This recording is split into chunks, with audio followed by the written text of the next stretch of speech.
Azpiegitura bakarra aurreikusten zela esan zuen sailburuak, eta Eibarren kokatuko zela. Azpiegitura horrek Durangalderako ere zerbitzua emango lukelarik. Aralarren uste dugu erabaki horrek ez duela oinarri teknikorik, ez dela hartu arrazoi demografikoei kasu eginez eta ez direla kontuan izan garraio irizpideak ere ez.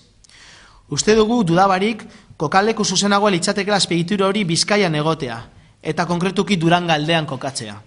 Además de haberle solicitado a la Consejería de Sanidad que nos traslade sobre qué informes técnicos basa su decisión, hemos decidido registrar una propuesta no de ley en las juntas, no de norma en este caso, en las juntas de Vizcaya, para que las mismas exijan al Gobierno vasco a que repiense su decisión, reflexione sobre lo que nosotros proponemos, el concepto de infraestructura, el concepto de comunicación y de idoneidad, e independientemente de lo que decidan para Guipúzcoa, considere la posibilidad de establecer un hospital de las características descritas en Durangoaldea para dar servicio a la zona de Lea-Artibai y también a otros ámbitos como puede ser Guipúzcoa Oeste.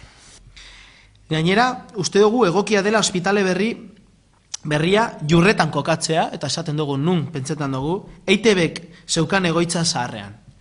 Hor kokatzeak ez luke arazo urbanistikorik ekarriko, momentu honetan infrastruktura supramunicipal moduan dau kalifikauta arau zuzideretan, eta hospital batek betetzen ditu baldintzan arlo urbanistikotik, orduan arazo urbanistikorik ez legoke, Azortzearekin ederto komunikatuta dago ingururi, eta hortik eumetotara, momentu honetan Azortziren sarreran, aurrikusita dago Bizkaibusen transferentzia geltoki berri bat bertan kokatzea, holandeko aurrikusita diputazioa. Guretzako kokaleku ezin hobea dena, eta ondo komunikauta.